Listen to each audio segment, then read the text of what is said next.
I graduated university. I was off.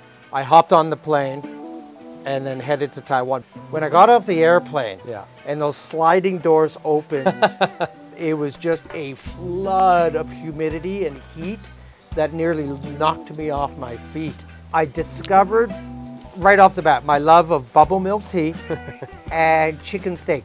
Chicken cutlet. Cole Fogel here today, and I am with, let you introduce yourself. My name is Ashley Atkins. Where are you from originally, Ashley? Toronto, Ontario, Canada, from not far away from you. Yeah, we grew up in similar neighborhoods, I think, right? That's correct, yeah. Willowdale. Quiet streets, big sidewalks, front lawns, back lawns, and just a really nice community feeling and atmosphere. So I've been living in Taiwan for 21 years. What brought you to Taiwan? What made you decide you wanted to leave Canada and live abroad? I have 3 older brothers. Sadly, my eldest brother passed away about 5-6 years ago, but he was a big influence, my brother Sean. He was a traveler? He was a traveler. He was an academic, and from there he traveled abroad teaching English throughout many different countries around the world, Egypt, Japan. Wow. But one country that I had the opportunity to visit was Colombia in South America. So while I was there in Colombia, Santa Marta, which is where he was living, I had the full experience of life as a teacher living abroad. He introduced me to his students, to the school that he taught at, to his co-workers, to his life living there. And I'm not sure exactly the question I asked him, but something along the lines of, how can I do this? So your brother, Sean, kickstarted this desire to have a worldly experience like that. Yeah. I eventually finished at York University, now set and ready to figure out my next step. How did you come to figuring that out? So a couple of years before I finished university, I was out with some friends. My friend Mark and a couple of his friends and this guy named Cole. You may have met him, Cole Fogel. And we were at a restaurant, if I'm not mistaken, it was St. Louis Bar and Grill. Funny story, because we both go to the bathroom at the same time, and I look to him, and he looks at me, and I say, hey, what's your name? And that led to me learning about Cole living in Taiwan, your life in Taiwan. So I was visiting Canada at the time that we met. You were, yeah. I guess you watered the seed in a sense, and I thought, all right, this is it. This is the place I'm going to. Oh, okay, so from us meeting, Yep. You hadn't had that thought of maybe Korea, maybe Japan? There was no specific geographical location. I had nowhere specific in mind. So you met me. Yeah. I planted the seed of Taiwan, and that was it. Taiwan became the place that you started kind of looking into. Yep. I graduated university. I was off.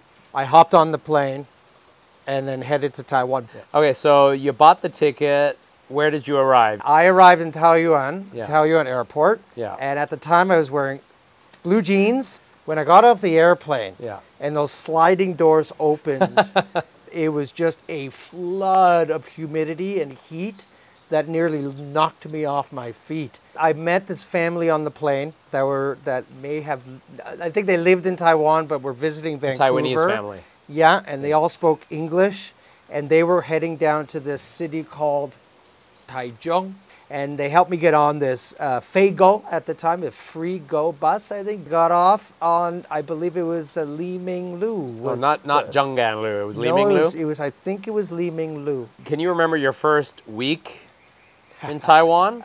Okay, so a couple of things that stand out. Number one, I was just telling my son this the other day, the story of how I learned my first sets of words in Taiwan. So, ni hao, xie xie, that's easy to learn. But I discovered right off the bat my love of bubble milk tea and chicken steak, chicken cutlet. I was trying to figure out how to remember how to say I want 1 cup of bubble milk tea. So Cole was really smart in how he used word association. So he said, actually, okay, 1 is E and cup is bay. You said, you know that website? You know the one you buy stuff on auction? Oh yeah, eBay. He's like, yeah. You just remind yourself over and over, eBay, eBay. Yeah. I'm not sure how I remember Genju Nai Cha. Yeah. 10 minutes all the way from his house to the market. eBay. In my head, I said eBay, eBay. And then I was able to order my first cup of tea. Was there anything cultural that first year where you were just like, what is going on? Like, I mean, language was probably the most challenging cultural difference, right? I'm having, and continue to have, a lot of challenges with the language. likewise. Right? I'm married. My wife is constantly reminding me of the need to learn Chinese, and I understand that from a multitude of angles. As a business person, as someone living in Taiwan, as a couple in my relationship, to better understand each other. That is probably the biggest challenge. Growing up in Toronto, especially in the suburbs, you had cars, but you had like 1 or 2 cars drive by your house every hour, right? And scooters were not even a thought. Non-existent. Right? You don't drive scooters really in Canada because it's too cold. You see it a bit more now in the summertime, maybe, but not really. Yeah. When I landed in Taiwan, 24 hours a day, 7 days a week, zoom, zoom, zoom, cars, trucks, scooters, dogs, cats. Yeah, sensory overload, right? Like a lot going on. Overload. Yeah. But this is a 24-year-old landing in so Taiwan. it's exciting. For better or for worse, it was excitement. Yeah, for sure. I find Taiwan is a great place to live. Over the last 2.5 years, I've completely overhauled my life. You know all about it. So just quitting almost outright alcohol consumption and not even going anywhere near any types of alcohol whatsoever.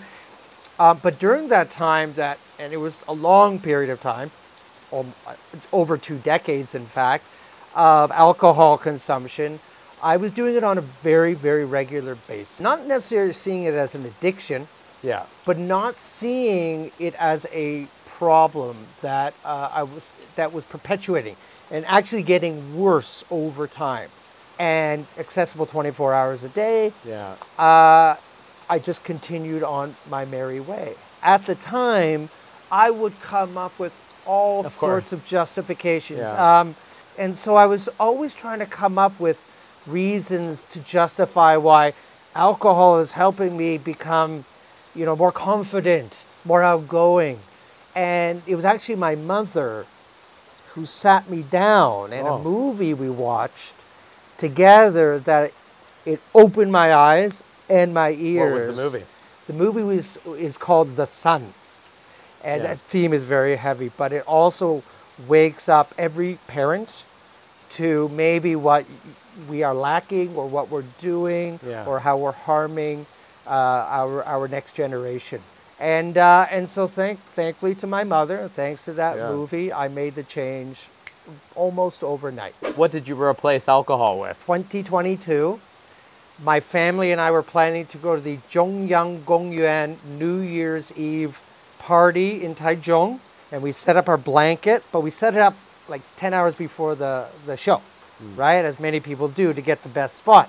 So I ran out there to set it up, ran home. A few hours later, ran back. On that day, I ran about 20 to 25 minutes. Like, I feel pretty good.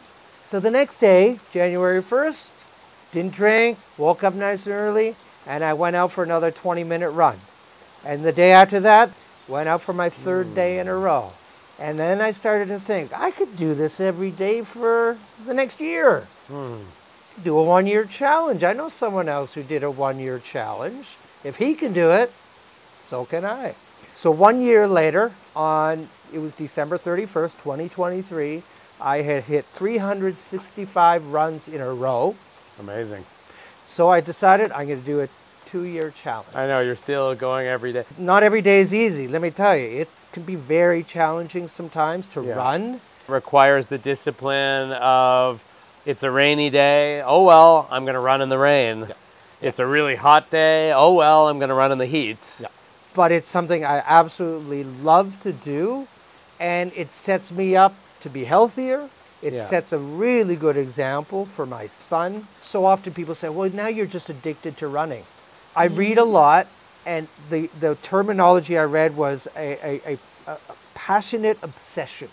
A passionate obsession, which is what I consider running. When I was in the throes of my heavy drinking, alcohol is a stimulant for hunger, let's say, for the desire to eat. And let me tell you something. And eating the wrong foods. Yeah.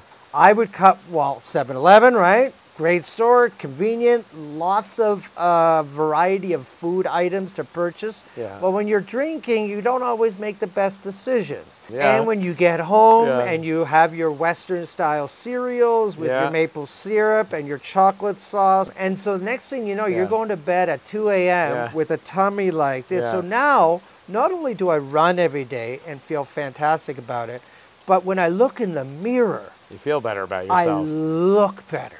I feel better. You're going to bed earlier because you're more tired from all the exercise. I have 3 rules I live by which keep me healthy. And that is, number 1, eat healthy. Number 2, exercise regularly. Go for a walk, go for a swim, go for a run. And number 2, go to bed. Number 3, thank you. Go to bed at a reasonable hour. You started a new business that you've had for a few years now. So currently I'm an indoor farmer in Taichung City growing something called microgreens. And they can be everything from broccoli to bok choy, arugula, sunflower, radish. So you can just eat them by taking a pinch or a handful. You can throw them on salads, or you can put them on pastas or risottos. You can blend it into a smoothie, I guess. Smoothie as well, They have a high content of enzymes, minerals, and vitamins. If people want to order your microgreens, you have a website? Super easy. It is microgreens.tw. I'll put it in the description below, I was going to say. That would be very... So if anyone's interested in ordering microgreens. Thank you so much. What is happiness to you? Happiness for me is setting out on a path that I know is going to be challenging, it's going to be difficult, and it's going to push me to my limits. But knowing that at the end of that challenge, I've overcome all 3 of those, then I can say I'm happy. How old were you when your mom and dad separated? I was 9 years old. Wow. Do you think that divorce, that separation kind of sent you on a not a downhill spiral, but like put you in limbo a little bit? Well, there's a quote often attributed to Mike Tyson, the former championship boxer. And the quote is, everyone has a plan until they get punched in the face. The night, the hour, the minute of my parents' separation. So you remember it down to the minute? Yeah. Like core memory. Like, as they often say, like it happened yesterday. That's when my plans as a young child, of course, as a young child, you have no plans, but when I was punched in the face, right? That was when you needed them the most, but they couldn't give you what you needed because they were in such disarray themselves about their own experience. That's right.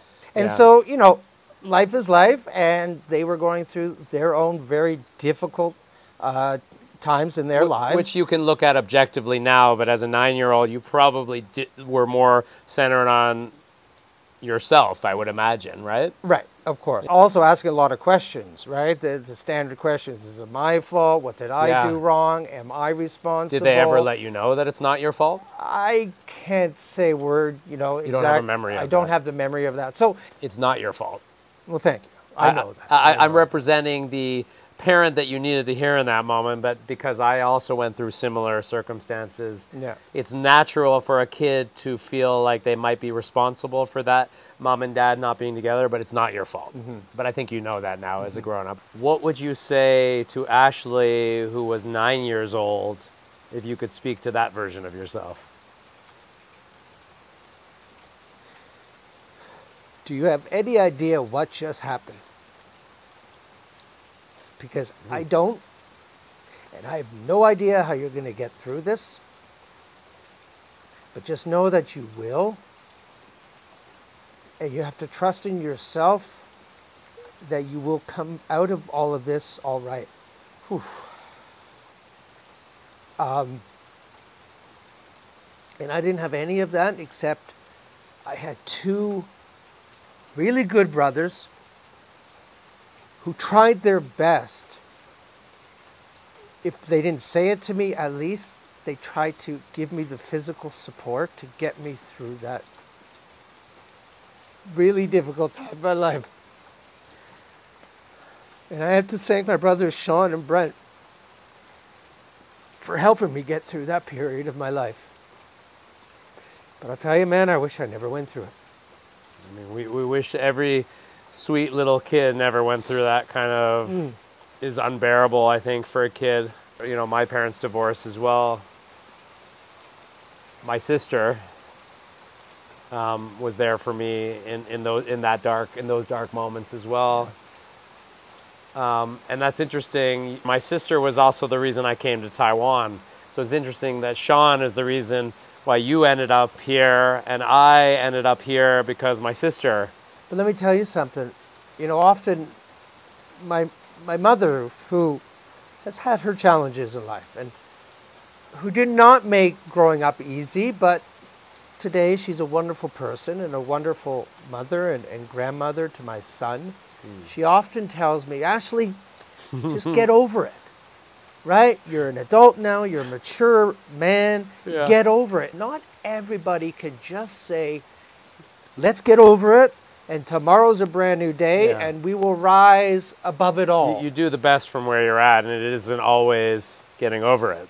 No, it isn't. Yeah. No, it isn't. Not everyone can just say, get over it and move on. Get on. But I think making peace with yourself, that you acknowledge that you're not fully over whatever that thing is, and being kind and gentle to yourself about it. That it's okay to not be okay.